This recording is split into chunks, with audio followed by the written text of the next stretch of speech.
Bueno, pues estamos ya, ¿no? En la última actividad sumativa. Ya lo que viene es la entrega final y tenemos hasta, si no me equivoco, si no me corrigen, por favor, hasta el 2 de diciembre. Gracias por poner sus cámaras. Hasta el 2 de diciembre para entregar su proyecto ya corregido, es decir, lo que entregaron la actividad anterior, la ya, digamos, más fortalecido. Con los comentarios que les voy a dejar, ustedes van a ir haciendo por equipo estas correcciones y también van a elaborar un cartel que lo van a publicar en InstaSocial. Ya saben que de repente recurrimos a InstaSocial como otra herramienta para trabajar. Entonces, pues hay temas bien interesantes, ¿no? Que han ido planteando ustedes, unos quanti, otros quali, como con perspectivas muy diferentes. A mí me gusta pensar que podamos ir o trascender un poquito como esta lógica de la investigación que suele ser como, no sé, los efectos de tal variable sobre tal variable, ¿no? Como una cosa muy lineal, como si la vida fuera así, ¿no? Como si la vida fuera así de lineal. Em, ¿Qué quiero decir con esto? Con que si, como si la vida fuera así. No suena muy, un comentario muy científico de mi parte, pero sí lo es de fondo, porque lo que quiero plantearles es que hay una brecha importante y es en lo que vamos a centrarnos a continuación el día de hoy, una brecha muy importante entre quienes hacen investigación clínica en temas clínicos y quienes se dedican a la clínica. Nada más para saber, así sondear aquí presentes, les pido que levanten su mano, virtual o la real, como quieran, quienes tienen intenciones de hacer clínica, de dedicarse a la clínica, tal cual, abrir sus consultorios, recibir pacientes. Ahora hay tres manos, cuatro, cinco manos. El resto supongo que tienen otros intereses. Obviamente hay muchos campos. Gracias por subir la mano. Ya la pueden bajar. Eh, Son pocos, ¿no? Pocos, bueno, por ahí Eric también, pocas que tienen intención, al menos hasta este momento, de dedicarse a la clínica, pero muchas veces también Edgar, creo que es las muchas manitas arriba, de dedicarse a la clínica. Ahora, les pido que levanten la mano. eh, Acá dice Eric, su sueño mágico es dar consulta en su casa, no salir de casa para nada, ¿no? El sueño pandémico también, ¿no? No salir de casa. No, no, pero sin pandemia. Es decir, hay gente que tiene su consultorio en su casa y es complejo porque hay que tener ciertas condiciones para tener el consultorio en casa, ¿no? Ahorita platicamos un poquito sobre eso. Y si se cuenta con esas condiciones, si no se vive, por ejemplo, en la Ciudad de México, que o sea, hay unos departamentos de dos por dos, donde metes a un paciente, ¿no? Es decir, hay que tener un espacio adecuado para recibir al paciente y que además sea como muy independiente del resto de la casa.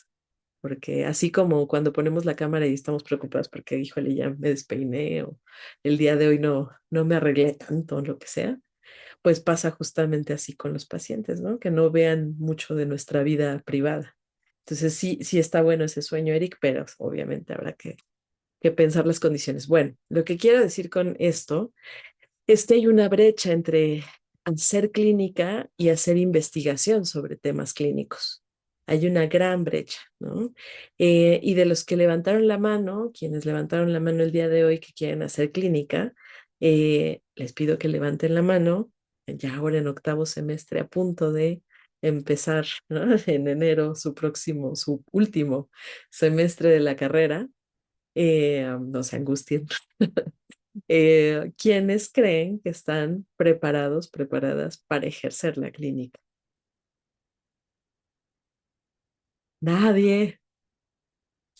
Hay una cosa en lo legal, ¿no? Que indica que hay que tener un grado de maestría al menos para dedicarse a la clínica. Esta cuestión de lo legal es muy clara y muy entendible, ¿no? Pero ahora, otra mano levantada. Te doy la mano, te doy la mano, ¿eh? Bueno, también te doy la mano. Te doy la palabra. Este, otra pregunta tendría que ver con, ¿ustedes creen que las personas que estudian una maestría, cualquiera que piensen en cuestiones clínicas, está preparada para la clínica? Ya terminó su maestría, se graduó, tiene su grado de maestro en bla bla, ¿no? Estaría, ¿no? Preparado. Son preguntas, ahorita ustedes me toman la palabra, pero son preguntas que tenemos que hacernos también para pensar el camino que estamos pues vislumbrando para más adelante.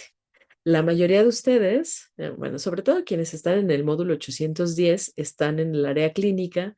Quiero pensar que más por elección que porque así les tocó, y supongo que es así porque es un área muy demandada, entonces regularmente hay gente que quiere entrar a clínica, pero no lo logra por el promedio o por cualquier otra razón. Y quienes están en el 803 están en otros campos de profundización y están tomando esta materia, digamos, más optativa hacia lo clínico. Pero para quienes están muy interesados en la clínica, les voy a decir que no estamos preparados para ejercer la clínica cuando terminamos la licenciatura, pero tampoco necesariamente cuando terminamos la maestría y tampoco necesariamente cuando se termina el doctorado, mucho menos el doctorado, porque el doctorado tiene que ver con cuestiones de investigación, es decir, un doctorado, excepto si hacen su doctorado en escuelas medio patito, pero los doctorados tienen que ver con formarse. ¿Lo dije o lo pensé? Lo dije, perdón. Formarse, formarse como investigadores. Para eso se hace un doctorado. Si no, pues ¿para qué quieren un doctorado? ¿Para qué quieren sufrirlo tanto? Mejor háganse muchas maestrías y muchos cursos de muchas cosas, ¿no? Los doctorados tienen la intención de formar investigadores. Entonces, no es tanto estudiar una X carrera, no X, psicología, ¿no? No es tanto que hayan elegido específicamente el campo de profundización clínica, no es tanto que después, ojalá que lo hagan, porque eso es muy importante, que se formen en una maestría X de psicología clínica, que hagan cursos, diplomados, seminarios de cuestiones clínicas.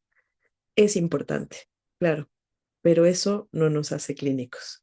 Nos hace clínicos otra cosa, ¿no? Y que tiene que ver con el conocimiento, pero que tiene que ver con cómo vamos configurándonos y transformándonos en nuestro quehacer. Y ustedes mismas, ustedes mismos hoy pueden decir, a punto de terminar su octavo semestre, pueden decir que son personas totalmente distintas de cuando ustedes entraron a primer semestre, ¿no? Y si no, algo falló ahí, ¿eh? Es decir, pasamos por un montón de cosas, que no solo son lecturas, ¿no? Las lecturas nos dan un montón de cosas ahí, pero nos hacen cuestionarnos. Seguramente algunas de ustedes decidieron entrar a un proceso terapéutico personalmente después de leer ciertas cosas y pensar sobre sus vidas, evidentemente. Y eso nos va cambiando, nos va transformando. Igualmente, dedicarse a la clínica es una transformación y lo es también dedicarse a la investigación. Se necesita muchos años de estudio, sí, sí, un doctorado para dedicarse a la investigación, preferentemente, no solo así, pero preferentemente, em, y aprender en la marcha, haciendo, ¿no? Entonces, todo eso para decirles, no es lo mismo hacer clínica que hacer investigación. Ahora sí les doy la palabra, Les, adelante, después Victoria, luego Rosario y luego Michelle. Adelante. Hola, buenas noches a todos. Apenas tuve oportunidad de conectarme a las sesiones ya que he estado a full de trabajo, pero pues ya estoy de vacaciones un momento y dije, bueno, es la oportunidad para poder compartir con ustedes. Este, sobre lo que comentaba de si nos sentimos o no preparados, yo sinceramente no me siento nada preparada. Incluso cuando estaba como en tercero o cuarto semestre, yo decía, sí, ya estoy preparada, ya sé esto, ya sé lo otro y vamos, ¿no? Con todo. Pero ahorita yo digo, ay, ching, creo que no, creo que no estoy preparada. Y ay, no, creo que me sacó.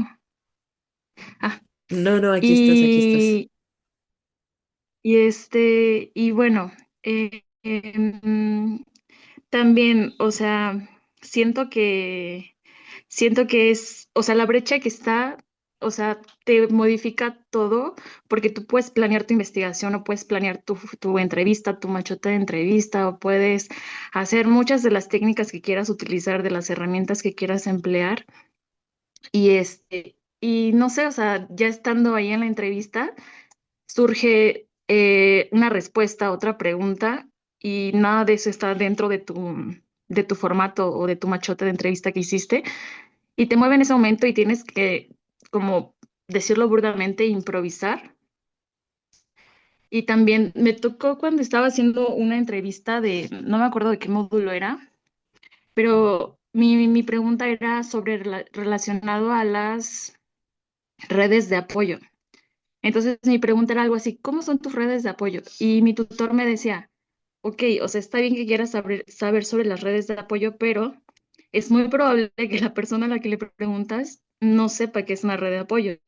Entonces también como que ver qué lenguaje utilizar sin perder el tecnicismo que nosotros necesitamos utilizar sobre lo que queremos investigar, pero para que ellos también lo comprendan y después nosotros extraer esa información para transformarla y redactarla como debemos de hacerlo, ¿no? O sea, ya en el ámbito profesional.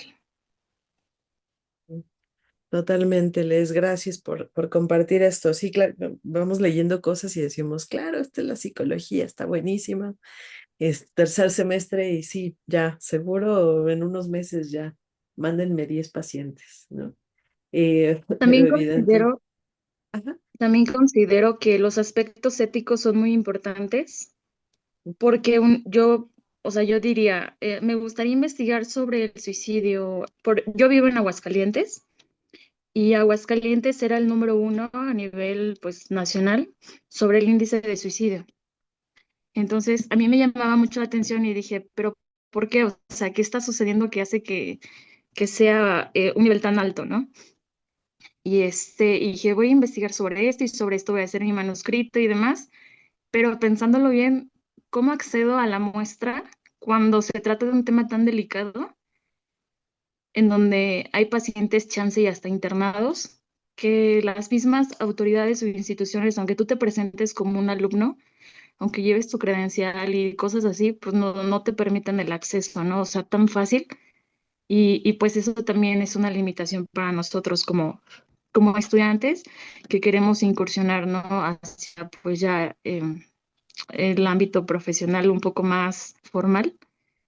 Y pues bueno, son aspectos. Sí, sí, sí, gracias por poner esta cuestión de frente, ¿no? La cuestión de la ética, que tiene que estar en el ejercicio de cualquier profesión en cualquier área, ¿no? Pero en la cuestión clínica y en la investigación, pues son fundamentales. Gracias, Les. Justo pensaba en esto que decías, ¿no? La diferencia, voy a ocupar este ejemplo que tú pensaste, que nos compartes, de investigar sobre cuestiones de suicidio.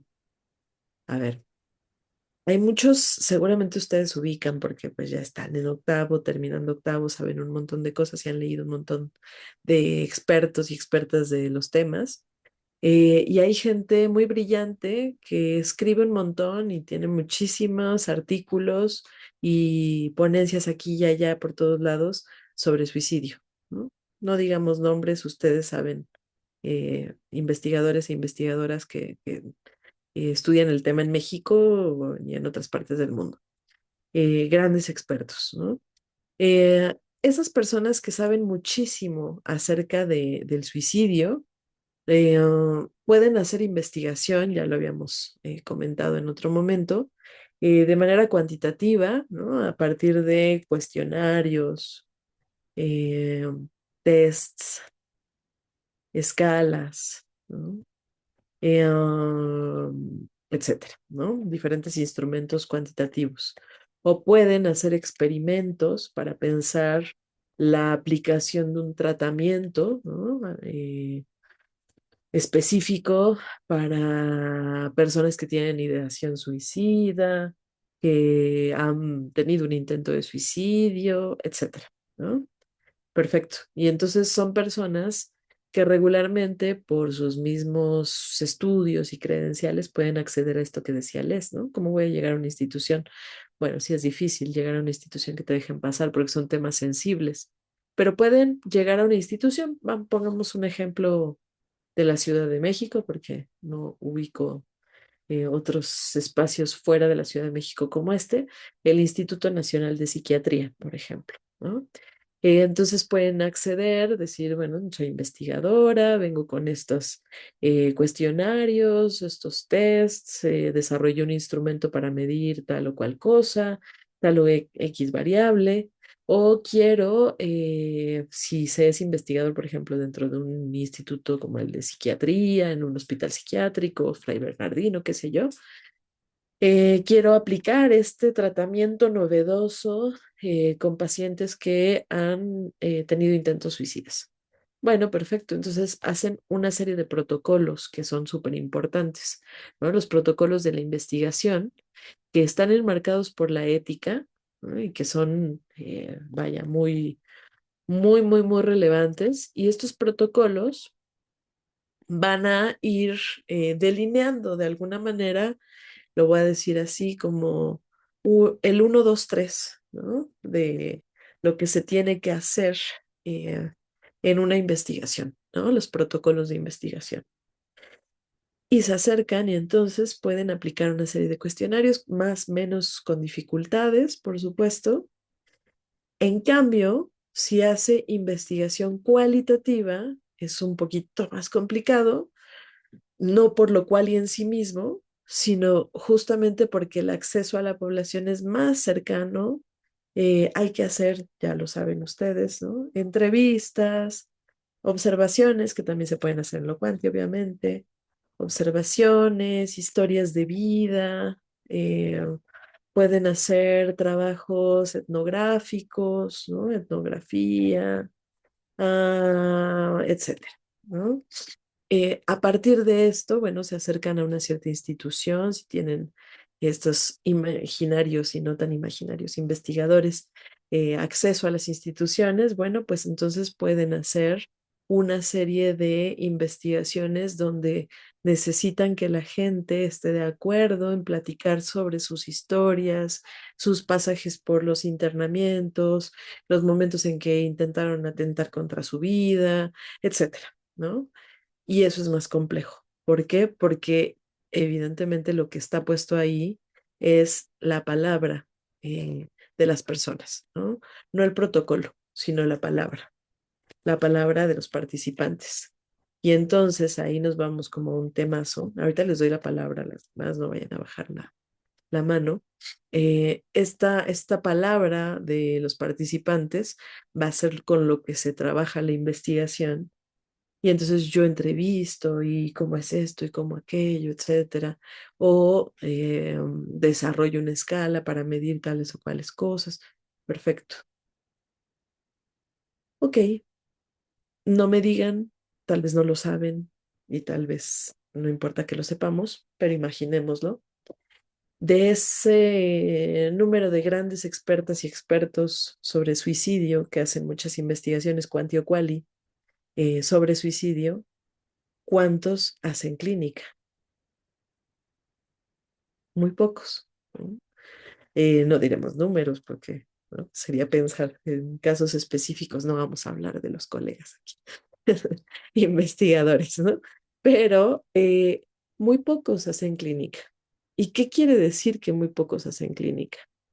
Que saben mucho de qué es la depresión, qué es una conducta suicida, qué es la ideación suicida, a partir de sus investigaciones quanti o quali, lo que sea, mixtas, llegan a una serie de, mm, incluso hasta protocolos institucionales se crean a partir de ahí, de lógicas de cómo impedir que alguien llegue al suicidio, de qué hacer con la ideación suicida, tratamientos precisos, ¿no? Y si a esas personas investigadoras e investigadores los ponemos frente a un paciente que dice, yo vengo a despedirme porque me quiero morir, ¿Qué haría ese investigador? ¿No? Permítame, le voy a aplicar un cuestionario. Me estoy burlando, perdón el chiste macabro, ¿no? Pero es decir, no es la misma cosa, ¿no?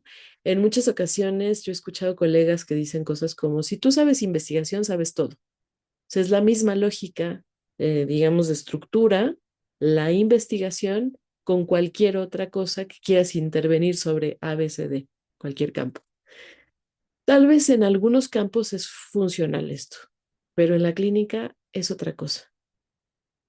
¿Qué haces cuando tienes un paciente enfrente y te dice, yo ya no quiero, esta es la última vez que voy a venir a estas sesiones, ya no quiero seguir viviendo? ¿Qué haces con eso? No, no, no, pero mire, la vida es bella, ¿no? El sol sale cada mañana. Evidentemente no haremos esas cosas absurdas, ¿no? Qué bueno que me vieron feo. No, no se hacen esas cosas, pero ¿qué se hace? ¿No? Ah, bueno, nos vamos a los protocolos, ¿no? Vamos a pensar el ABC, el 1, 2, 3, de cómo se detiene a alguien que ya no encuentra sentido a su vida. Y resulta que esos protocolos nos sirven muy poquito, ¿no? Muy poquito. Ahorita voy a dar ejemplos precisos, pero ya les dejo hablar. Victoria, adelante.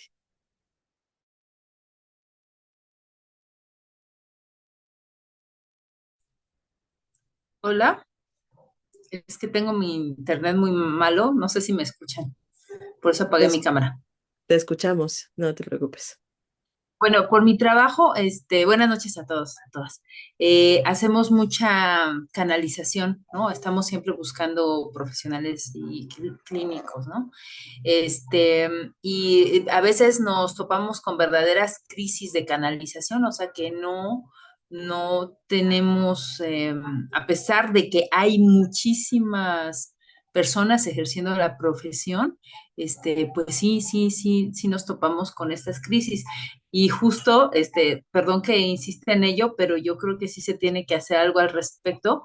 El tema son las escuelas patito. Sí hay mucha escuela patito, que sueltan maestrías así a diestra y siniestra y realmente, pues, como de dudosa procedencia. Y aquí ocurre otra cosa que yo sé que en términos legales ocurre una, en papel ocurre una cosa y en la práctica ocurre otra, ¿no?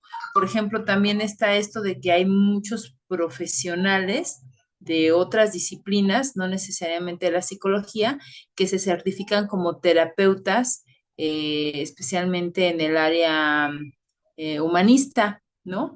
Y están haciendo el ejercicio de terapia, pero sin tener como las herramientas básicas desde la psicología, ¿no? Y la otra, yo también estoy muy de acuerdo con lo que dice Eric. A veces se requiere, o bueno, en el caso de nosotros muy específicamente, sí, como áreas de especialización en clínica, ¿no? Ya también lo dijo Luis, de eso, o sea, en suicidio a nosotros nos pasa mucho y que es urgente como un área de especialización en tema de violencia de género. A veces requerimos profesionistas que tengan al menos perspectiva de género, ¿no? Sí, los famosos coaches de vida, que ay, eso es un desastre, ¿no? Pero hay personas que juran que les funciona, ¿no? Pero esta parte de la especialización en ciertas ramas de la clínica, yo creo que es vital. Y también muy de acuerdo con eso, a nosotras nos pasa que hay extraordinarias teóricas, pero ya a la hora de la práctica, como que algo pasa, ¿no? En este traslado ya al campo de la intervención clínica, que simplemente no, o sea, yo podría decir muchas cosas, ¿no? Que a veces hemos platicado ahí en el equipo de trabajo, pero como que no aterriza a, o sea, como extraordinarias teóricas no aterrizan ya en la intervención clínica y tiene que ver con rapport, tiene que ver con un montón de cosas, ¿no? Pero, pues sí, eso, tan, tan. Muchísimas gracias, una muy buena aportación la que haces, ¿no? Voy escribiendo cosas también con lo que ustedes van diciendo y es cierto, ¿no? Hacer clínica es otra cosa, la teoría se queda por otro lado, o sea, no es que No es que no sea importante, es vital saber esta teoría, ¿no? Si no sabemos teoría, pues ya mejor nos vamos a, no sé, coach o, no sé, a constelar, ¿no? Sí, necesitamos la teoría, claro, pero poseer la teoría no hace por sí mismo que seas buen clínico, ¿no? Esto que decías, no sé en qué trabajas, Victoria. Cuéntanos un poquito nada más en qué trabajas. Trabajo en una asociación civil de mujeres y específicamente nos dedicamos al tema de derechos de las mujeres y por supuesto pues estamos muy implicadas en detener la violencia de género. Ujú, ok, gracias, gracias. Lo preguntaba por esta cuestión de las canalizaciones, ¿no? ¿A dónde mandamos a estas mujeres golpeadas, vejadas, violadas, bueno, infinidad de circunstancias terribles, ¿no? Y a sus hijos muchas veces, ¿no? Hijas e hijos. Es una cosa muy complicada. Ahorita amplío sobre esto, pero por supuesto que es muy distinto investigar y saber en teoría lo que pasa con X tema clínico, lo que quieran, la depresión, el trastorno límite de la personalidad, hablábamos ahorita de suicidio o ideación suicida, etcétera, que realmente escuchar a una persona que llega en una situación de crisis o no, pero que regularmente llegan con una situación de desbordamiento emocional a tocarnos la puerta y decir, aquí te dejo todo esto, ¿no? A ver qué vas a hacer con esto. Evidentemente se necesita pensar desde los modelos clínicos, no nos vamos a meter el día de hoy con los modelos clínicos, ustedes saben, puse ABC como para que sepamos, ¿no? Que hay un montón de modelos clínicos y que cada modelo clínico tiene una forma de hacer muy, muy distinta entre sí, que algunos no pueden compaginarse. Algunas personas por ahí dicen, es que yo soy ecléctico, ¿no? Entonces, hay como que le mido al paciente y digo, no, pues este paciente sale con cognitivo-conductual oral. Entonces, vamos a hacer terapia racional emotiva, por ejemplo. Y de repente llega el siguiente paciente y dice, no, pues me contó un sueño, no, pues voy a interpretar sus sueños, ¿no? Ahora lo voy a poner en la silla vacía y a ver, ¿no? O sea, hacer una mezcolanza de modelos clínicos, eso es ser ecléctico. El eclecticismo es un error por definición. ¿Por qué? No porque lo diga yo o porque a mí me parezca así, sino porque los modelos, cada uno de los modelos clínicos, piensen el que quieran, hay algunos que sí tienen semejanzas o cercanías, pero la mayoría tienen una base epistemológica que no permite hacer una mezcla. Es decir, cada uno piensa al ser humano y lo que le acontece de formas distintas. Claro, ustedes en 8 semestres se han formado como eh, psicólogos, psicólogas cognitivo-conductuales, saben un montón de cognitivo-conductual, técnicas, etcétera. Y entonces ustedes, si yo les pregunto en este instante qué es la psicología, todas, todos me van a contestar muy correctamente y se van a sacar 10. Es el estudio científico del comportamiento humano, ¿no? Ah, muy bien, tienen 10. Pero resulta que si se van a otra universidad y hacen esta misma pregunta, donde se trabaje con un modelo que no es cognitivo-conductual, nadie les va a decir es el estudio científico del comportamiento humano, ¿no? Van a decir otras cosas. ¿Por qué van a decir otras cosas? Porque tienen una base epistemológica completamente diferente. Y entonces mezclar modelos que tienen bases epistemológicas diferentes es un error, ¿no? Un error claro. Entonces, primero, ustedes salen muy bien de esta carrera porque salen con un modelo. A lo mejor después deciden, como su servidora, abandonar ese modelo e irse a otras cosas. Puede ser. O a lo mejor deciden seguirse formando en ese modelo y profundizar mucho más, ¿no? Pero ya tienen una base de un modelo y eso es súper importante.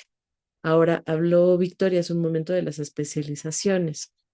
Hay personas que se dedican, nada más voy a poner dos, porque hay muchísimas, obviamente, especializaciones en psicología clínica, pero voy a poner dos posibilidades para solamente ejemplificar. Por ejemplo, quienes trabajan con adultos, no es lo mismo hacer clínica con adultos Y pues ya tengo mi consultorio y recibo personas con diferentes circunstancias y de repente la vecina me dice, oye, pero mi hijito tal cosa, te lo mando, ¿no? La clínica con niños, desde cualquier modelo, es cosa aparte, ¿no? Las infancias requieren otro tipo de intervenciones. Entonces, claramente necesitamos una especialización. No hay que pecar de especialistas de repente, ¿no? Como en el caso de la medicina, casi casi podemos encontrar el especialista de la uña, del dedo, meñique, de la mano derecha, ¿no? Vaya, estoy obviamente bromeando, pero vaya, podemos trabajar con muchas cosas, no necesariamente desde una especialización, pero sí hay ciertas cosas que no se pueden hacer. Por ejemplo, trabajar con niños cuando no se tiene una formación como clínica de niños. Entonces, ahí hay todo un otro panorama, ¿no? Y viene esta gran pregunta, que les voy a ir dando la palabra, ustedes saben si contestan esta o dicen también su comentario, pero es, bueno, entonces, ¿qué implica el ejercicio de la psicología clínica? No desde un modelo en particular, desde cualquier modelo, ajá, desde cualquier modelo que pensemos. ¿Y cuál es la diferencia? Los puse separados, hacer clínica e investigar sobre temas clínicos. Rosario, adelante. Muchas gracias, profesora. Quiero yo comentar que bueno, desde mi experiencia, yo no quería hacer clínica, entonces ya no me veía yo con la capacidad de abordar hacia los pacientes y más en casos como ha planteado los compañeros de ¿qué hago si viene alguien que ya tiene como una planeación, más de ideación, ya tiene una planeación suicida? Entonces, yo me veía como psicóloga de la salud porque me llamaba mucho la atención, porque pues antiguamente escuchaban, no, no, pues es que por un coraje se le fue choca la boca, ¿no? Y ese tipo de situaciones ahora yo lo digo, la sabiduría ancestral, pues lo sabía, quizá lo expresaba de diferente manera. Y entonces encontrarme con los textos en primer semestre de la psicología de la salud, yo dije, wow, está increíble esto, ¿no? Me gustaría como más investigar cómo si son las emociones que repercuten en el cuerpo, ¿no? Y cómo todo esto, pues, desafortunadamente, pues, no baja como a las personas como, digamos que consumidoras o a las personas, a la población en general. Y pues no tenemos como todavía que esta cultura de saber que sí, las emociones nos pueden impactar y de diferentes maneras. Sin embargo, en una práctica de psicología educativa, eh, tuve la oportunidad de hacer una práctica en una escuela de educación media superior, porque ese era el requisito, y al tener contacto con los adolescentes, de hecho me tocó en un CETIS que me quedaba cercano, o sea, yo quedé enamorada, le puedo decir, del contacto con los adolescentes, o sea, yo dije, wow, o sea, y pues estaba yo en cuarto semestre, realmente pues no sabía la gran cosa y yo llegué y empecé como que a tener esa empatía, esa conexión, a no juzgarlos, o sea, como que de lo poquito que podía saber y cómo estos jóvenes respondieron con una necesidad de ser vistos, validados, contenidos, o sea, para mí me impactó muchísimo porque yo solo pude estar como un mes con ellos y su respuesta ante ciertos tratos, ante cierta bueno, pues ella así está como pues aplicando las técnicas, me impactó muchísimo, tanto que dije, pues es que yo quiero trabajar con ellos. Y efectivamente, ahorita de lo que usted está mencionando, pues entiendo que sí es muy diferente como abordar a un adolescente que abordar a un adulto. Y a mí me encantaría como especializarme en esa parte. Y también por otro lado quisiera comentar que hace mucho tiempo leí un texto en alguna materia donde nos decían el por qué. O sea, yo no, la verdad nunca me había preguntado por qué en psicología veíamos como cuestiones de investigación. O sea, yo decía, qué cosa tan extraña, ¿no? O sea, bueno, ni me lo preguntaba. Entonces, precisamente viene aunado con el tema que ahorita estamos tocando, ¿no? Que se buscaba que las personas que ejercían la clínica, que precisamente estaban frente a los casos, pudieran documentar estos casos, que siendo tan singulares, porque pues así es el ser humano, como que pudieran dar como que estás frente al caso, pues ya haces la investigación, documentas, y eso puede darnos como luz o darnos más como sabiduría o conocimientos nuevos ante este tipo de casos, ¿no? Y entonces dije, ah, mira qué interesante, ¿no? Entonces la UNAM pensó como que en eso, y eso fue bueno, de acuerdo a esta lectura, pues lo que trataba de hacer, ¿no? Que los clínicos que tenían los casos directamente pudieran documentar esto para que esto pudiera generar más conocimiento, pues, de investigación y se complementara y no estuviera pasando lo que ahorita, pues, usted bien menciona, ¿no? Que a veces, pues, los investigadores solo investigan y los clínicos, pues, no es solo, ¿verdad? Porque es una labor muy importante de cada uno de los lados, pero que pudiera como, si en algún momento pudiera integrarse, pues sería como muy benéfico y positivo como para todos y más para una disciplina tan importante como es la psicología. Sí, totalmente. Gracias, gracias por este súper comentario, porque sí, pues por eso se hizo, pero de todas formas casi no se documentan los casos, ¿no? Es lo que estamos planteando. Casi no se documentan los casos, lo cual es una pérdida enorme, enorme, porque muchos investigadores e investigadoras importantes, reconocidos, conocidos, que hacen temas de clínica, en su vida han tenido un paciente y entonces hay una cosa como muy desconectada de la realidad de los consultantes, pongámosle ese nombre, de los pacientes, de los, bueno, todas las acepciones que tienen que ver con algunos modelos clínicos, como les llamamos a tales, ¿no? Analizantes, consultantes, pacientes, usuarios, eh, clientes, les dicen unos que a mí me choca ese término, pero también se les dice en algunos modelos. Eh, Nunca han atendido a un paciente y lo que sucede es justamente que sus modelos, sus propuestas de tratamientos, los resultados a los que arriban suelen ser muy desligados de la realidad. Y esto de la realidad de la gente, ¿no? De lo que pasa en el consultorio. Y muchas veces esto se debe a que no se empapan justamente de los clínicos. Es decir, pues, un investigador no tiene por qué hacer clínica si no le gusta hacer clínica, ¿no? Y mucho menos de manera forzada. Pero tendría que haber un enlace aquí, ¿no? Entre quienes hacen investigación cuanti cual y lo que sea, con la clínica. Y por otro lado, los clínicos no documentan sus casos. O sea, tienen sus expedientes y bueno, atendieron 1,000, 8,000 pacientes con experiencias importantísimas, algunas experiencias de fracaso, ¿no? Fracaso en el sentido, pienso, cuando el tratamiento no funciona, o grandes casos de situaciones que sortea una persona gracias a un proceso psicoterapéutico, ¿no? Es decir, gracias a la clínica. Y que bueno, ese psicólogo que está en su consultorio ahí encerrado, pues está muy contento porque su paciente logró pasar por una situación muy difícil y salir adelante y ya, ¿no? Pero nunca se supo y nunca se supo qué se hizo ahí, ¿no? Entonces hay una desconexión que no tendría que haber, o sea, tenemos que conectar esta situación, ¿no?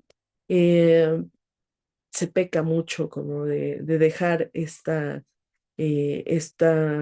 casos sin documentar, pero tiene que ver con la cuestión de los tiempos también, ¿no? Eh, Quienes hacemos clínica, eh, sabemos que toma mucho tiempo, ¿no? Y tenemos ahí las notas clínicas y tenemos como todo el expediente de los pacientes y demás, pero toma mucho tiempo hacer estas documentaciones más formales de los casos. Toma mucho tiempo.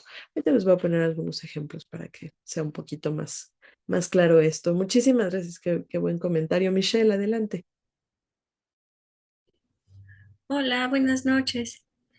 Pues digo, desde la perspectiva como estudiante, pues sí nos falta como empaparnos de ambos lados, tanto de la parte clínica, el acercarnos a toda esta parte de dar terapias, de dar atenciones, y desde la parte de investigación, porque, no sé, la investigación puede surgir desde la curiosidad, ¿no? Desde todo lo que queremos conocer y de todo lo que queremos, pues, mostrar a, a la afuera.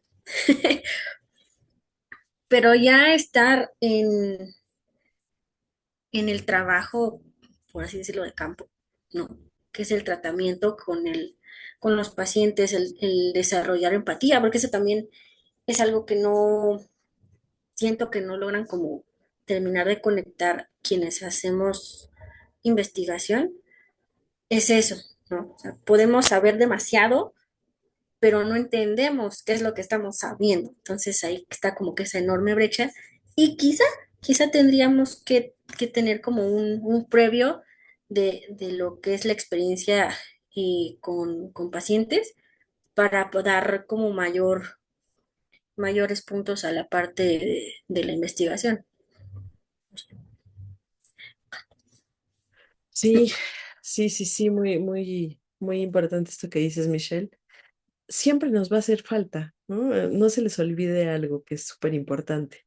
Claro, ustedes dicen, ay, octavo semestre y ya voy a acabar y me hace falta un montón, ¿cómo es posible? ¿No? Que me regresen a tercer semestre, ¿no? Bueno, pero van a terminar su carrera, se van a titular y les va a hacer falta. Y van a estudiar X diplomado encantador que les prepara para tal cosa y les va a hacer falta. Y van a estudiar 5 maestrías y 3 doctorados y les va a hacer falta. Es decir, siempre nos va a hacer falta, siempre, siempre. Esto que no se nos olvide, porque hay quienes se sitúan en el lugar de experto y entonces, pues ya, yo ya me las sé de todas, ¿no? No necesito, por supuesto, ni cursos, pero mucho menos una supervisión, ¿no? Eso es importante, ¿no? Esto que dices ahorita, Michelle, y que tiene que ver un poco con, pues, con los miedos también del arribo del final, ¿no? De la carrera, que son miedos naturales, ¿no? Parte del proceso. eh, pero que tienen que ver también con cómo nos vamos formando como clínicos, como clínicas, ¿no? Eh, yo, o sea, yo estudié psicología en Iztacala, en presencial, ¿no? En modelo presencial. En aquellos tiempos eh, ya no existe el modelo, perdón, el plan de estudios que había en ese momento, pero pues era un plan de estudios muy cognitivo-conductual. Yo me formé desde lo cognitivo-conductual. Desde muy temprano supe que no me gustaba. Esa es mi experiencia muy particular. Y entonces pues me fui moviendo más hacia profesores, profesoras que trabajaran temas mucho más cercanos a lo social y a la clínica, ¿no? Porque a mí me parecía que lo social estaba totalmente fuera de la ecuación desde el modelo cognitivo-conductual. Esa era mi impresión en ese momento. Y eso me llevó a acercarme al psicoanálisis y me formé como psicoanalista. Y bueno, tengo desde 2010, me parece, después de muchos años de formación en psicoanálisis y después de estar en proceso psicoanalítico muchos años a la fecha, ¿no? Es decir, años y años y años, como suele ser el psicoanálisis, eh, pues llevo desde el 2010 ejerciendo la clínica psicoanalítica. No es muchísimo, pero son ya algunos años y acabo de terminar un diplomado hace poquito porque siempre hace falta, ¿no? Eh, Me invitaron hace poco tiempo, hace bueno, 3 años ya, a formar parte de un programa de intervención de la universidad, de Espora Psicológica, eh, y es atención mayormente a jóvenes y adolescentes. Entonces yo había tenido formación más con adultos, una formación también con niños, que no ejerzo la clínica de niños por decisión personal, pero sí había tenido una formación con niños, pero no con adolescentes. Entonces, bueno, acabo de terminar un diplomado en adolescentes y superviso mis casos, ¿no? Es decir, nunca es suficiente. Les pongo mi ejemplo porque no porque sea importante mi ejemplo, sino porque es el que tengo a la mano, ¿no?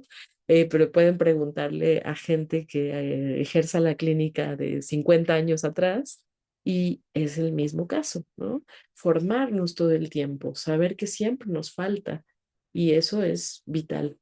Si ustedes como clínicos, como clínicas, se sitúan como expertos, ya perdieron. con su paciente. ¿Qué quiero decir con esto? A lo mejor si ustedes como investigadores o investigadoras dicen, yo soy expertazo de la psicología, soy expertazo, con permiso, pues bueno, harán una investigación ahí medio arrogante si quieren, obviarán algunos datos que serían importantes porque como son expertos, pues no se van a mover de ese lugar, pero de ahí no pasa. Pero si ustedes como clínicos se sitúan frente a su paciente como expertos y creen que saben lo que la persona tiene, ahí ya perdimos, porque no va a funcionar ese tratamiento. Ujú. Porque mucho tiene que ver con la relación que se forma con esa persona. Por ahí hablaban del rapport hace rato, pero más allá del rapport de, digamos, de inicio, tiene que ver con esta manera de ejercer la clínica, de hacerse clínico, de vivir la clínica, para decirlo más poéticamente, ¿no? Pero bueno, les dejo hablar. Voy apuntando algunas cosas por acá. Paulina, adelante. Gracias, maestra. Pues mi caso es, creo que muy peculiar. Comienzo diciéndole que, para empezar, yo soy licenciada en Administración de Empresas, pero al mismo tiempo, bueno, soy humana y padezco depresión clínica, así que he asistido a terapia muchos años, muchas veces, y psiquiatras también. Entonces, siempre me llamó la atención la psicología. Pero es en realidad hasta que me convertí en mamá, que tuve un hijo que yo decía es peculiar, pero no entendía por qué, hasta que lo evaluaron y resulta que tiene altas capacidades. Y eso me reenfocó muchísimas cosas de la vida, porque al buscar, por ejemplo, un psicólogo que sepa de altas capacidades para psicoterapia, en el país conozco uno en todo México y conozco muchos. Y bueno, como mamá quise conocer del tema, más o menos estoy hablando de hace 8 años, que fue cuando se dio esta evaluación, y resulta que en el país, aunque sí hay algunas personas que son expertas, investigadoras, la realidad es que su información estaba súper celosa y súper exclusiva y carísima de París. Entonces, como mamá, empecé a formarme en altas capacidades en Argentina y en España, donde los cursos me los daban gratis, y el material me lo compartieron muy generosamente de manera gratuita, muchísimo. Y como mamá, empezando a formarme en altas capacidades, también empecé a divulgar del tema para otras mamás, como desahogo y para otras mamás. Entonces, afortunadamente, desde que entré a la UNAM he tenido la oportunidad de realizar mucho trabajo de investigación porque en todas las materias siempre estoy metiendo las altas capacidades. No importa el tema que sea, yo encuentro cómo encajan, porque siempre encajan. Entonces me encanta la investigación, honestamente, pero también sé que existe la necesidad de la clínica y también esa parte, pero desde el punto de vista humanista y de hacer algo porque de verdad no hay quien atienda a esta población y son poblaciones que tienen unas estadísticas altísimas de bullying, de acoso, de depresión, de ansiedad y cuando van a un psicólogo tradicional o a un psicólogo que solo es psicólogo, que no tiene idea de las altas capacidades, terminan con un diagnóstico, muy entre comillas, porque no es así, de trastorno límite de la personalidad, y cualquier cantidad de patologías que no son reales, que es simplemente por desconocimiento de esta neurodivergencia. Entonces, eh, también hay, por otro lado, una falta de ética tremenda por parte de muchos profesionales al momento de hacer evaluaciones, ¿no? Donde te pasan un test, el WIS, que el Raven, y ya, con eso afirman o descartan altas capacidades cuando no existe al día de hoy una metodología sistematizada para evaluar altas capacidades. Lo que sí se sabe es que es necesario considerar muchos otros factores que acompañan esta neurodivergencia, ¿no? Sobreexcitabilidad, desarrollo asincrónico, pensamiento arborescente, en fin, un montón de cosas más. No es solamente pasar un test. Es, es demasiado reduccionista esto. Y bueno, eso es lo que me lleva a mí ahorita, a la par de la carrera, he cursado ya bastantes diplomados, ni siquiera honestamente es el número, porque han sido muchos, por semestre más o menos tomo unos 3, así que es muy, o sea, son muchos los diplomados que he tomado, los cursos que he tomado. Obviamente me siento en pañales, no sé nada, pero sí me dedico mucho a la divulgación y deseo hacer clínica, obviamente sigue la maestría, pero también quiero hacer la investigación. Entonces, sí tengo el plan de hacer un doctorado o varios, ¿no? Junto con varias maestrías. Por ejemplo, el siguiente paso, en mi caso, es hacer la maestría en clínica, pero también la maestría en neurociencias, porque necesito hacer esta diferenciación entre altas capacidades y déficit de atención, entre altas capacidades y espectro autista, que son confusiones demasiado comunes y errores de diagnóstico. Entonces, es mucho trabajo y lo que sí he podido ver es mucha falta de ética. Sería absurdo decir que solamente en México, pero la verdad es que en todos lados. Un montón de psicólogos que no tienen idea y solamente dicen, ah, no, es que el niño tiene déficit de atención. Ah, no, es que se suicida o dice que se quiere suicidar porque quiere llamar la atención, cuando realmente son situaciones terribles, ¿no?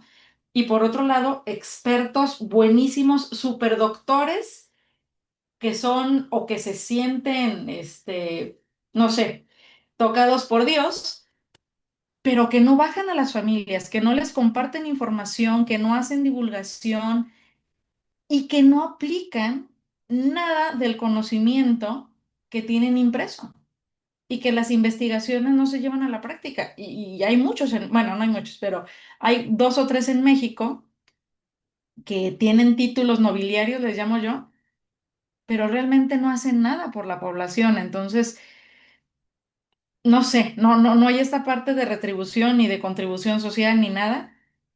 Y sí, es estar en pañales dentro de una ciencia y todavía dentro de un submundito muy poco visto. Es un reto, sí, es un reto. Eh, Como le digo, hago mucha divulgación en redes sociales, sobre todo tengo una página con varios seguidores, pero creo que es necesario y creo que es necesario abordarlo también desde un punto de vista humano. No, las familias no tienen por qué sentir que tienen miedo de ir al psicólogo y que los van a regañar, que es lo que pasa con la mayoría de las familias con chicos con altas capacidades. Salen regañados del psicólogo. Y digo, también me pasó. Entonces, hay mucho, mucho, aparte de la ética, este sentido humano de atender a las personas, esta honestidad de decir, no conozco del tema, pero le voy a referir con alguien más, hacer divulgación sobre todos los temas que no son tan populares y a lo mejor no son tan comerciales ni tan bien pagados, pero están allí y existen. Y, y bueno, hasta aquí mi comentario, maestra. Tu reporte. Hasta aquí mi reporte. Muchísimas gracias, Paulina. A ver si nos escribes tus redes sociales para que te sigamos y te conozcamos por ese lado de la divulgación, que hay mucho material muy malo, ¿no? En las redes sociales y en internet en general, y divulgadores muy interesantes también por todos lados en las redes sociales y en otros tipos de medios. Entonces, bueno, seguro que podremos encontrar cosas interesantes ahí y qué padre lo que nos comentas, ¿no? Porque les puse aquí, ¿no? Que el oficio se construye. O sea, ustedes no son psicólogas o psicólogos porque estudiaron psicología, ¿no? No, en realidad no. Y bueno, seguro que dentro de unos 7 meses van a tener su título, 7, 8 meses van a tener su título en su mano, y eso no los hace psicólogos o psicólogas.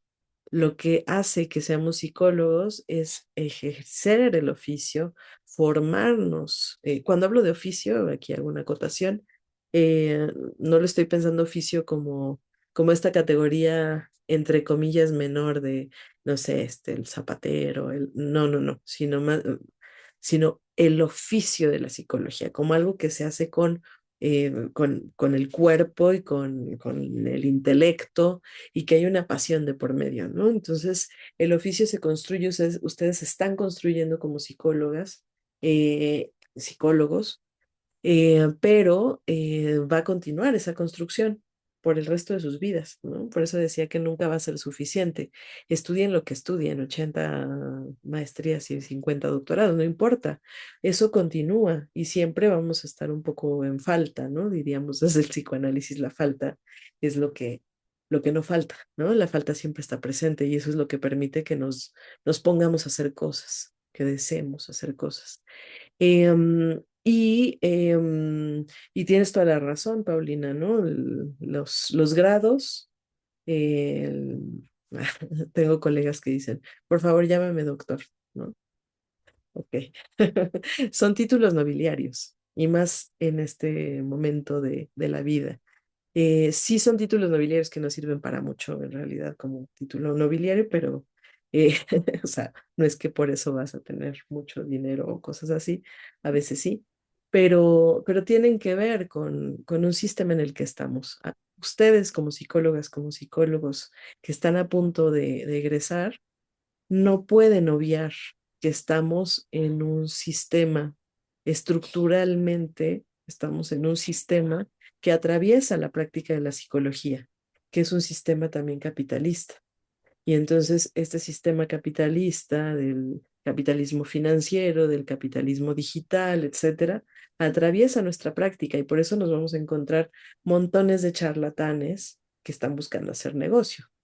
Y por eso nos vamos a encontrar muchos doctorcitos y doctorcitas de escuela patito o no, que hacen, a lo mejor de buena escuela, que hacen justamente por tener títulos nobiliarios, no por retribuir a la sociedad, ¿no?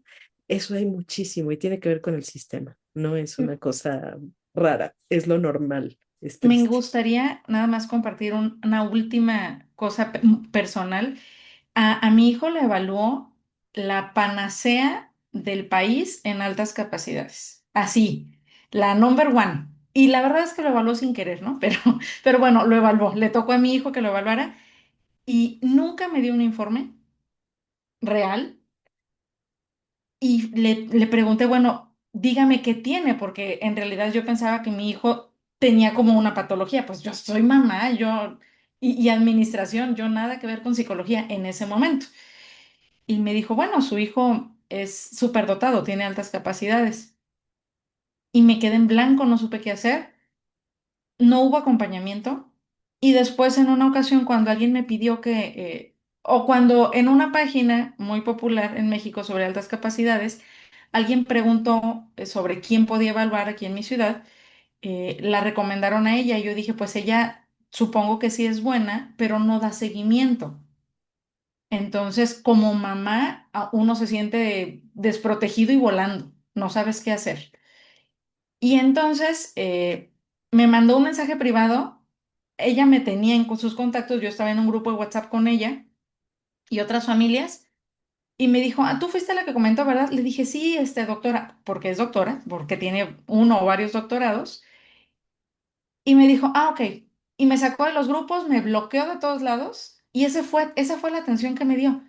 Y yo me quedé todavía más perdida y más en blanco. Y dije, no puede ser. Ahora, ¿qué voy a hacer yo con cero información y con mi hijo?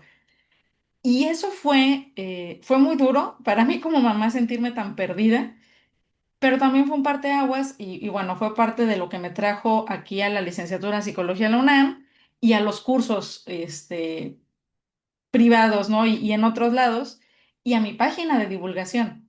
Salud.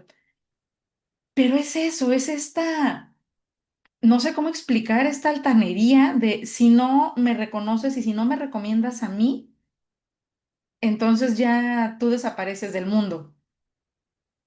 Es absurdo hacerle eso a una familia desde cualquier profesión, pero creo que más si somos psicólogos. Totalmente, pues qué desafortunado. Disculpe, me traigo una gripa, además de todo. Fuerte. Pero sí, sí, sí, sí. Pensaba en la cuestión de la evaluación, ¿no? Que estaba diciendo Paulina. Em, la evaluación se nos ha enseñado que es el punto número uno, digamos, para saber qué está pasando con una situación antes de intervenir o estudiar un X fenómeno, ¿no? Sí, está muy bien. Y quienes son muy buenos para hacer evaluación, eh, pueden hacer buen negocio de las evaluaciones, ¿no? Y puede estar en el lado del negocio o puede estar del lado de la investigación, ¿no? Para hacer estudios y entonces reportar esos resultados para publicar un montón y recibir apoyos económicos y demás. Em, ¿Qué quiero decirles con esto? Ya está muy, muy, muy triste esta clase, ¿no? Pero, ¿qué quiero decirles con estos elementos? Quiero decirles que hacer clínica no es hacer negocio. A ver, em, si ustedes piensan que van a hacer un negocio a partir del sufrimiento de la gente, cuidado, ¿no? Porque la psicología clínica trabaja con el sufrimiento de la gente. No estoy diciendo que sean buenos samaritanos. Por ahí alguien me decía, ahora resulta que todos tenemos que ser buenos samaritanos. No, no estoy diciendo no cobren su trabajo, vivan de la caridad. No, por supuesto es un trabajo por el que se cobra, ¿no? Y bueno, se puede vivir de ello y se vive bien de ello si se logra hacer una buena carrera, digamos. Pero visto como un negocio, es una falta absoluta de ética. Entonces, ¿qué implica ser clínica? Puse por acá escrito un posicionamiento teórico, es decir, ustedes se han formado en este modelo y tendrán que posicionarse en este modelo o en cualquier otro que ustedes decidan, pero un posicionamiento teórico. Si no tengo un posicionamiento teórico, quién sabe qué soy, pero psicólogo no, no necesariamente, ¿no? O clínico tampoco. Además, necesito un conocimiento teórico sobre ese modelo a profundidad, ¿no? A profundidad. Léanse todo lo que llegue a sus manos, ¿no? Voy a quemar a mis colegas, pero muchos colegas dicen, lean los artículos de los últimos 5 años, no me pongan referencias antiguas, ¿no? Antiguas del 2019 para atrás, ¿no? Eso es antiguo. Es un error. Se necesita leer lo antiguo también porque lo antiguo da muchísimo para ir pensando, ¿no? Ese es otro tema. Bueno, conocimiento teórico, conocimiento técnico respecto a ese modelo clínico. Tienen que conocer técnicamente qué se hace en ese modelo que ustedes han elegido, pero además, y fíjense que puse una palabra que a lo mejor no es tan familiar para ustedes, porque regularmente se pone como escucha activa, ¿no? Una escucha activa, sí activa, pero sobre todo una escucha abierta. ¿Qué quiere decir una escucha abierta? Lo voy a eh, agregar acá. Una escucha hospitalaria, que no es lo mismo que escucha activa, ¿no? Por eso a mí no me gusta mucho este término de escucha activa.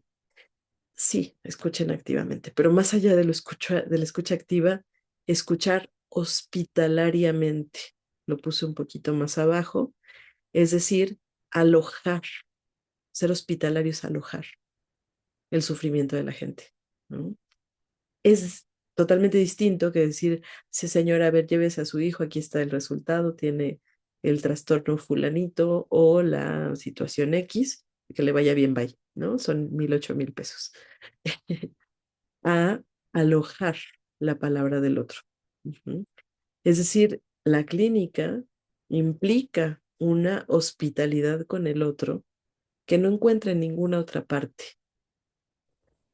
Um, no es el café con las amigas, ¿no? Lo saben ustedes muy bien, pero perdonen que lo reafirme.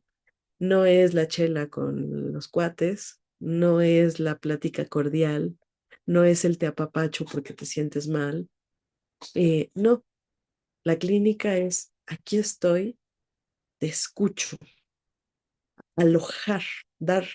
dar lugar al sufrimiento de la gente, lo cual es pesadísimo, ¿no? Pesadísimo, porque cuando uno trabaja en la clínica, después de muchas horas de escuchar historias que regularmente, por obvias razones, no son muy felices, uno termina bastante cansado, ¿no? Pero solo estuve ahí sentado en un sillón escuchando, pues sí, pero hay toda una carga de esa escucha, ¿no? Se necesita, al menos los primeros años del ejercicio, supervisión, pero una supervisión que sepamos que podemos recurrir a ella aunque ya nos sintamos expertos. Es decir, alguien que tiene muchos años más que nosotros en experiencia y a quien vamos a recurrir cuando llega un caso que dices, híjole, no sé por dónde, está muy difícil, estoy perdido con esto, ¿no? Pero sobre todo, un posicionamiento ético. No estoy hablando del código de ética, mis queridas y queridos estudiantes, ¿no? El código de ética, apréndanselo de memoria si quieren, pero eso no es la ética. El código de ética son prescripciones morales de lo que debe y no debe hacer un psicólogo.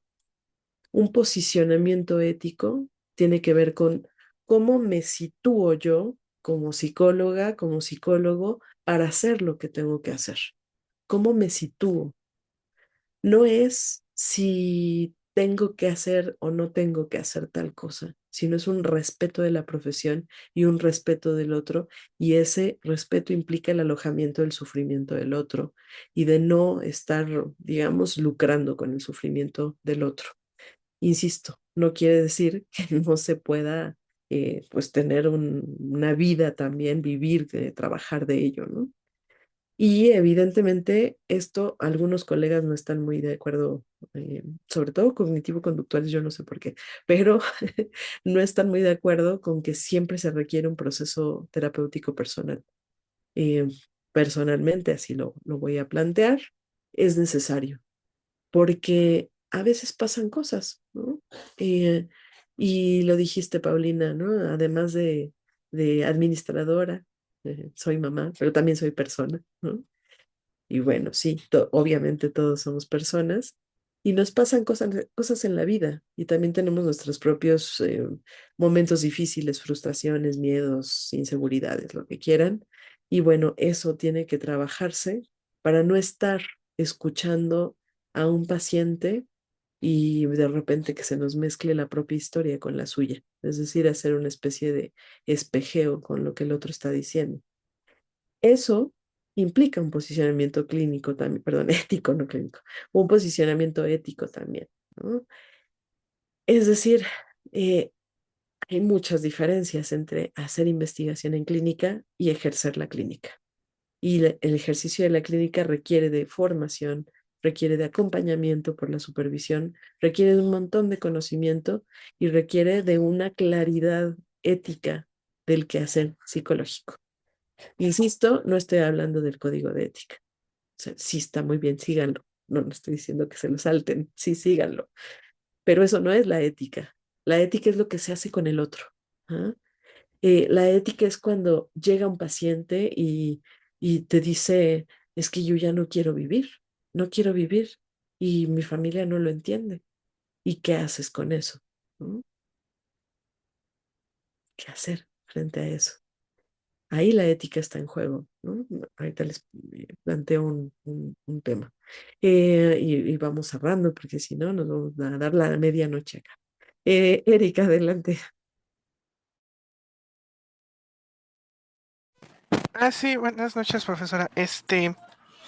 Fíjese que yo tuve una como historia bien particular, porque yo originalmente quería estudiar ingeniería en sistemas computacionales y en mi paso por la prepa, por recomendación de un familiar, este, pues terminé cayendo en una secta de superación personal. Entonces, sí quedé con ciertas secuelas que yo, bueno, yo espero no seguir, este, arrastrando, pero sí me como que ahí sí se me quedó muy, o fue como que el primer contacto que yo tuve con el hecho de querer modificar la conducta, aunque haya sido de la peor forma posible. Entonces, ahí fue cuando yo quise, este, bueno, entendí que también una parte muy importante de la terapia es el dignificar a la otra persona, porque en esa secta que yo estuve, no lo hacían. De hecho, hay una serie de Netflix que acaba de salir que se llama Wayward, que, o sea, parece que me estaban describiendo porque muchas de las técnicas que me aplicaron ahí, en la serie también las hacen idénticas. O sea, bueno, la serie es un poco medio fantasioso, pero en sí todo eso sigue pasando. Y lo que me hace triste es que en el país la gente no tiene ningún interés o no ni siquiera lo siente como algo este peligroso como sería el narcotráfico, ¿no? Porque es algo más como silencioso. Y también siguiendo lo que usted nos decía acerca de que yo siento que realmente toda o sea, la parte teórica es solamente como que la base, pero realmente toda la formación es casi, o sea, se da mediante la práctica, porque este es más bien como una formación intuitiva que tiene que ver con nuestro contexto social, educativo y hasta socioculturalmente que ahorita estamos viviendo, porque inclusive ahorita ya estábamos viendo un posible golpe de estado, imagínense. Entonces, eso es un elemento que suena como exagerado, pero influye en la conducta de cualquier persona y de nuestro país. Entonces, también es este señalamiento de que muchos siguen considerando a la psicología y a la modificación de la conducta, lo siguen manejando con la idea de la medicina, de que simplemente como de que, te voy a recetar 10 gramos de terapia emotiva funcional, otros 10 gramos cada 2 semanas de mindfulness y otros 70 gramos de, no sé, inoculación del estrés y ya sale, va y feliz, vete feliz a tu casa, como si fuera una varita mágica. Que bueno, que ojalá fuera así, pero no. Entonces, lo único que hacen es simplemente, este, o sea, a mi parecer es mutilar a la persona, porque de por sí la metodología, bueno, la metodología, tanto el protocolo como el ejercer de la persona es reduccionista.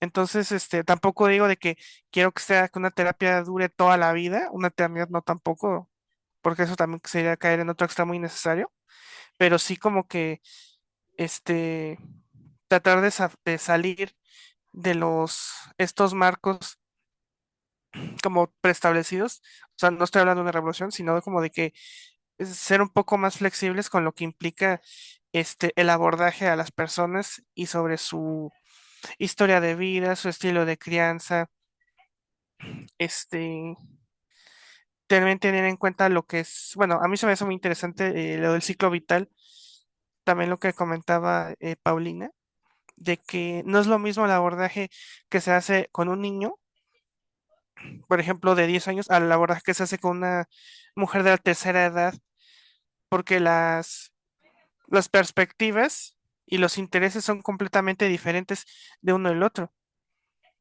ya sea por el género, la edad y la cultura o el idioma. Y también yo diría que también tiene que ver con la generación, porque aunque sea, por ejemplo,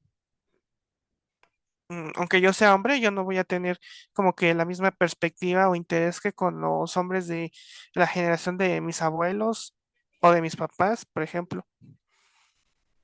Entonces, yo siento que también la psicología no es solamente como el actuar de una forma médica, sino que también es como que un evento social y antropológico continuo.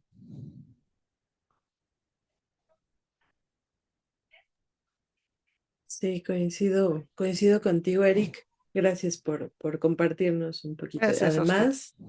Además nos dejas una serie. Yo no la he visto, así que la vamos a ver y qué tremendo, ¿no? Pasar por circunstancias así que no están alejadas Sí.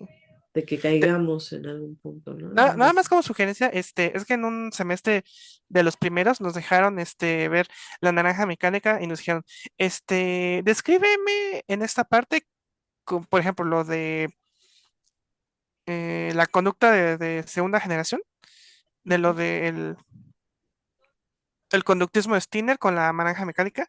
Esta serie se presta para eso, decir que cuáles son las técnicas de supresión de la persona, de aislamiento, de control, porque se ven muy claras. Sí, sí, por supuesto. Es una gran película esa. Eh, Todo conocimiento científico, y esto es importante tenerlo en cuenta, puede ser utilizado para lo peor y para lo mejor, ¿no?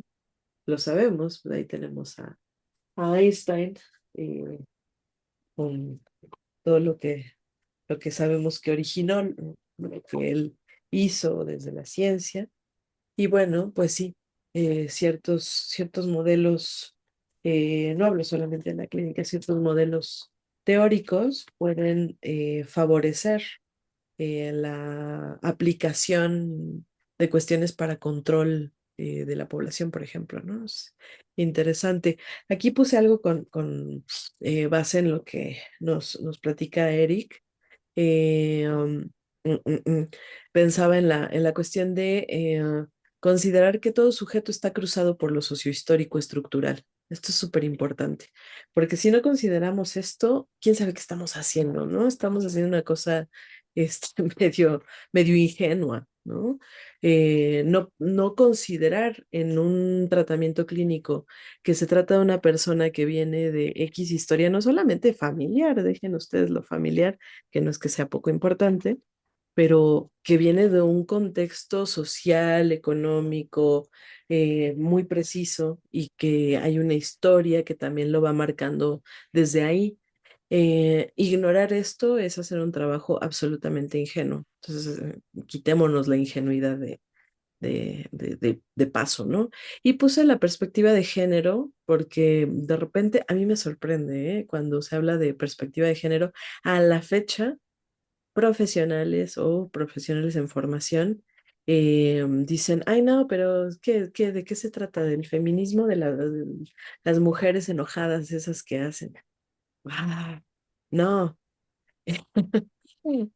pónganse a leer, ¿no? Les diría a esas personas. No, la perspectiva de género tiene que ver con que históricamente hay una desigualdad entre hombres y mujeres. No es una cosa de hombres son peores, mujeres son mejores, no, sino evidentemente que cruza lo sociohistórico y que incluso, digo, ya no habrá tiempo para ampliarnos sobre esto, pero muy importante que lo pensemos. Déjenme, mientras hablo, conecto mi computadora antes de que se apague. Será muy importante que no perdamos de vista que las personas que llegan a los consultorios llegan justamente con una historia cruzadas por eh, cuestiones específicas de sus países y de sus contextos. Ya nos ponía un ejemplo Eric, ¿no? O sea, la situación política del país ahorita y en cualquier momento, ¿no? Tener un paciente que viene de una situación de guerra, por ejemplo, ¿no? Parece como muy lejano, pero puede suceder. No es lo mismo que tener un paciente que es a lo mejor un empresario, ¿no? Vaya, van cambiando cosas y hay que considerar todo esto, ¿no? Em, y gracias por compartir, Erika, esta cuestión de personal, ¿no? Que te aconteció. Ojalá que se sanen pronto esas heridas, porque lo que deja esta gente justamente cinética es muchas heridas, ¿no? No diré más. Tengo ejemplos terroríficos de eso, pero no abriremos más el tema porque si no. nos vamos a otro rumbo. Miriam, adelante. Muchas gracias, Eric. Buenas noches a todos, gracias.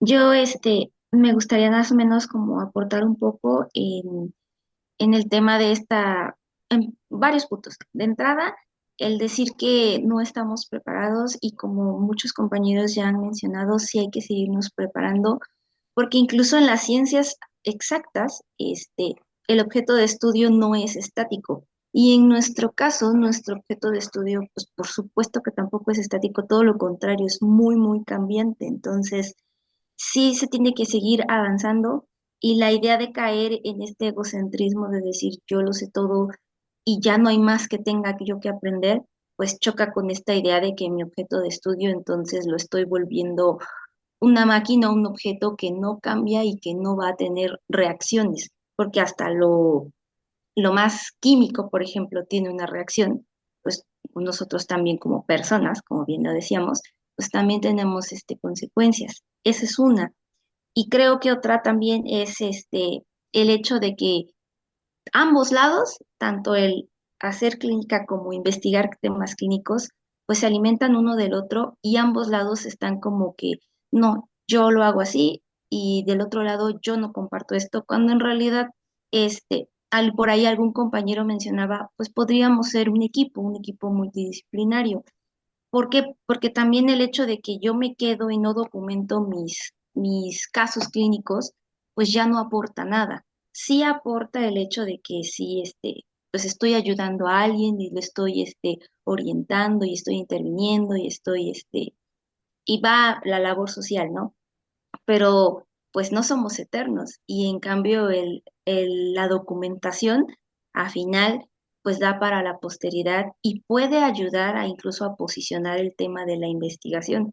Y en la parte de la investigación, como decían casi al principio, el hecho de que pues yo solamente veo el fenómeno y lo estudio y básicamente soy un investigador de laboratorio, no me meto al, al contexto, ¿no? No me meto a mi objeto de estudio y ni siquiera le doy como un valor como tal. Entonces, pues sí sería bueno que más allá de que encontremos pues esta diferencia es esta relación. Yo me alimento de esto y tú te alimentas de esto otro.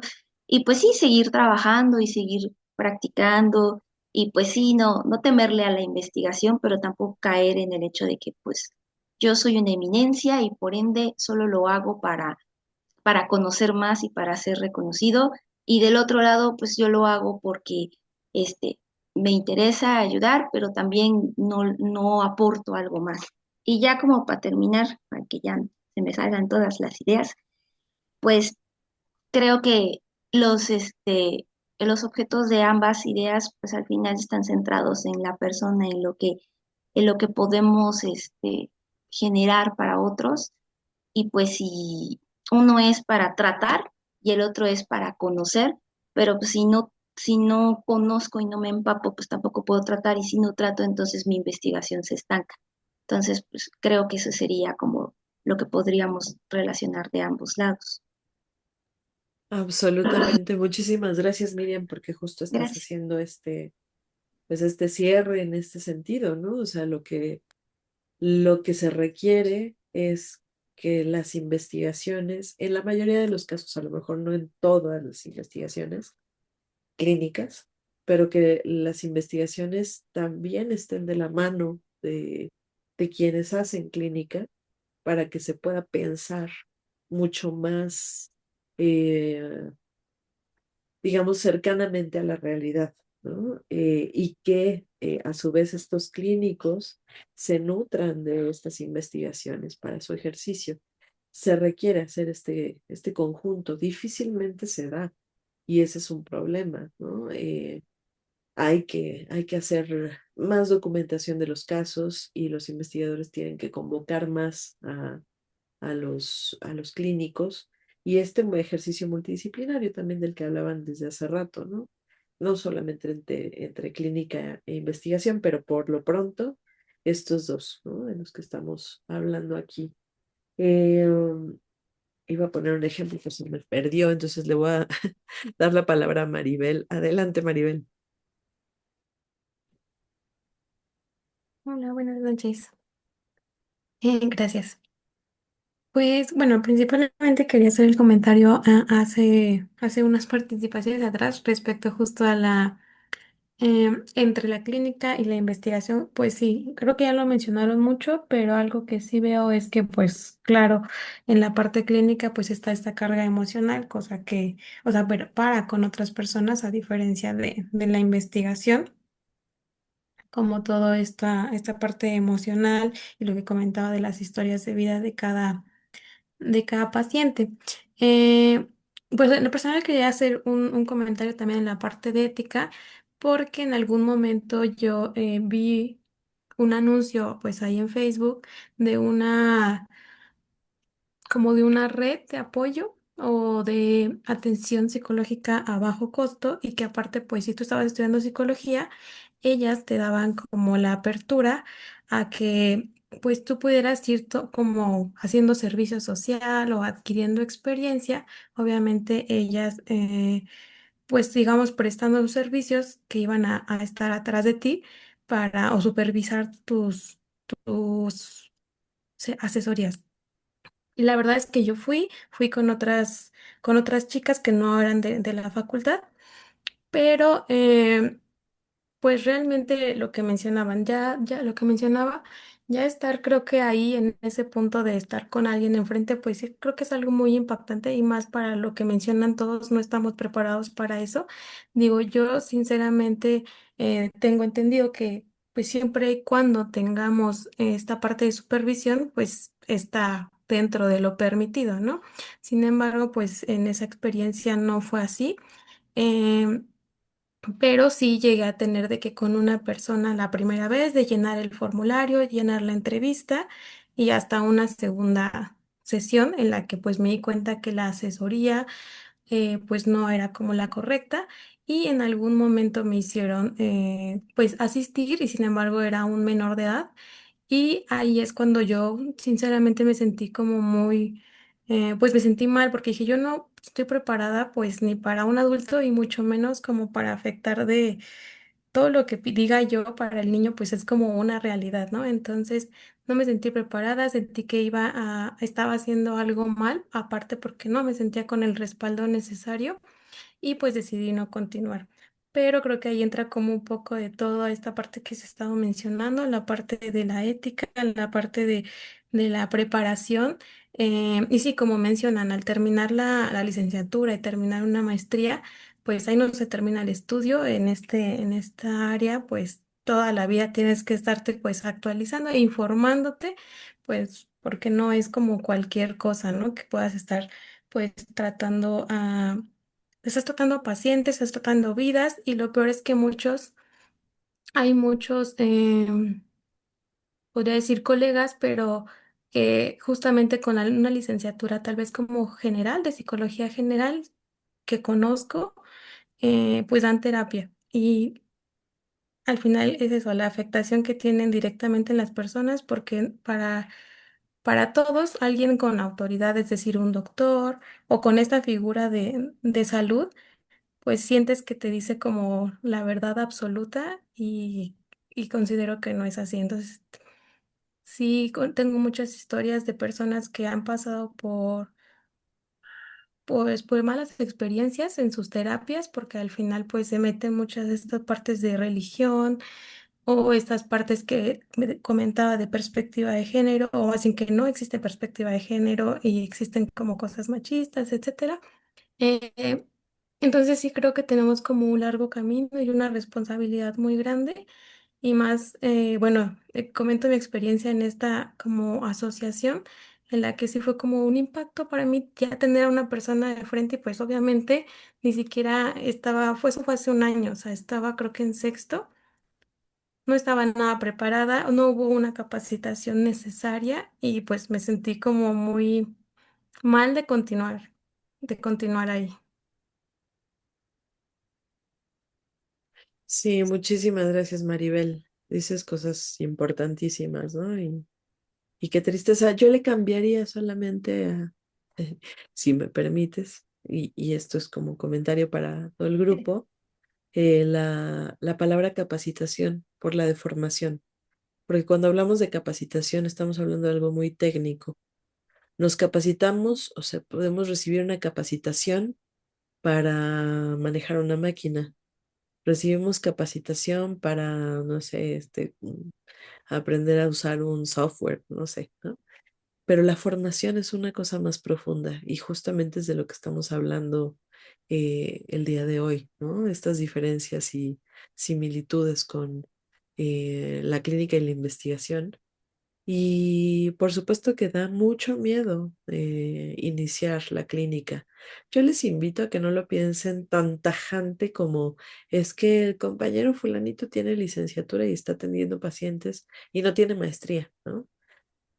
Puede que no, no estoy diciendo vayan, corran y tengan pacientes, no.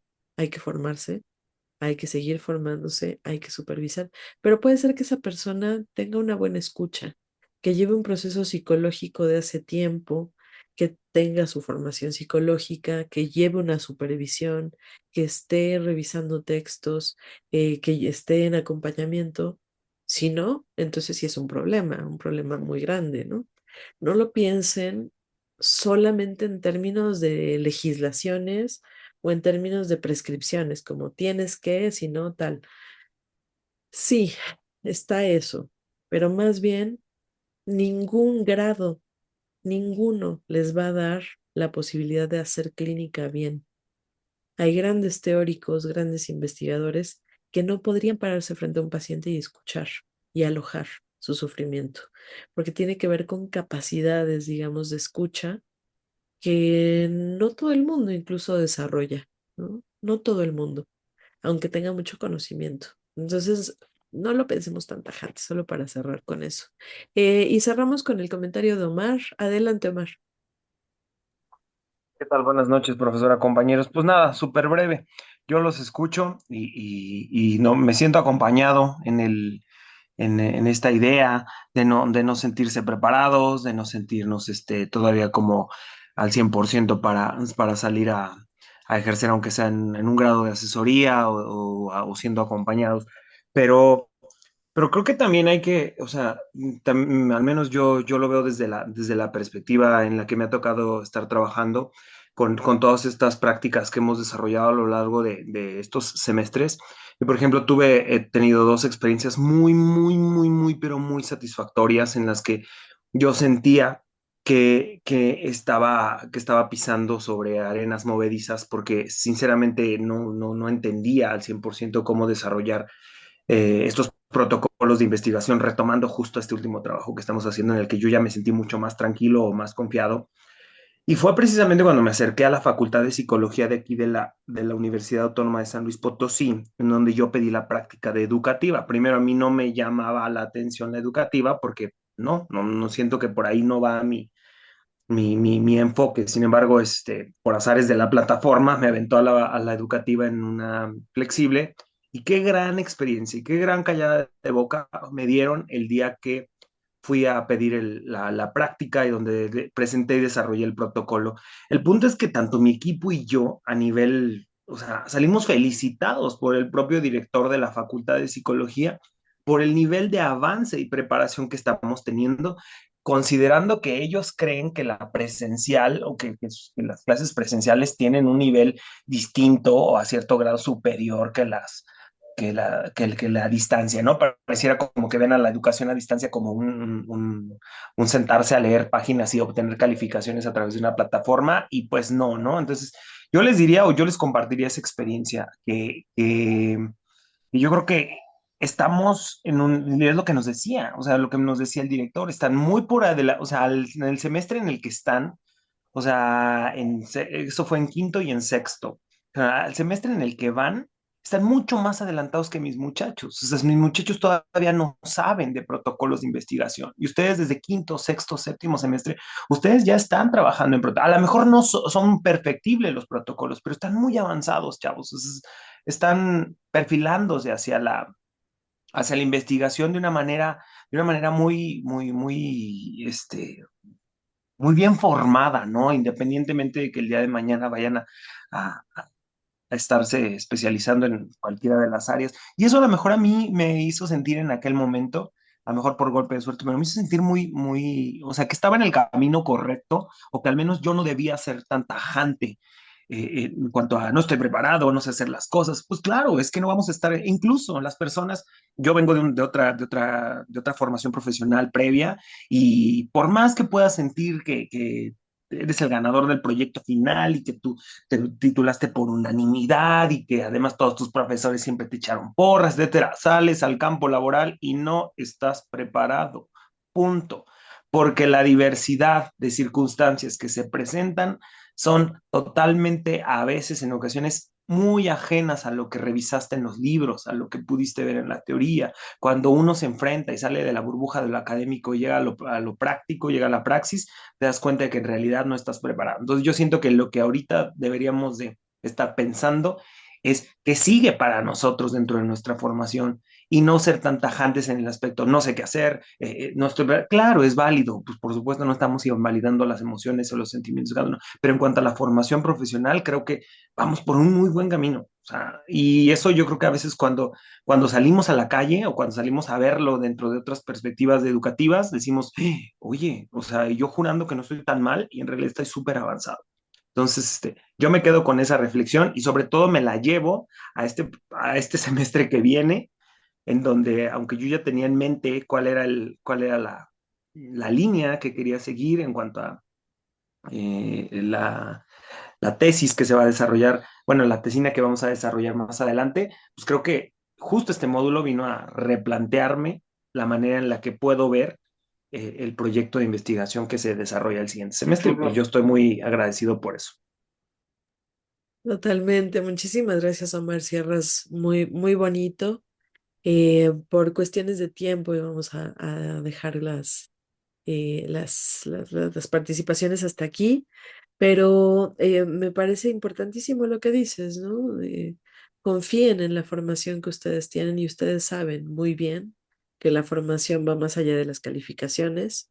No necesariamente que tengan un gran promedio les va a ser grandes profesionales, o lo contrario, ¿no?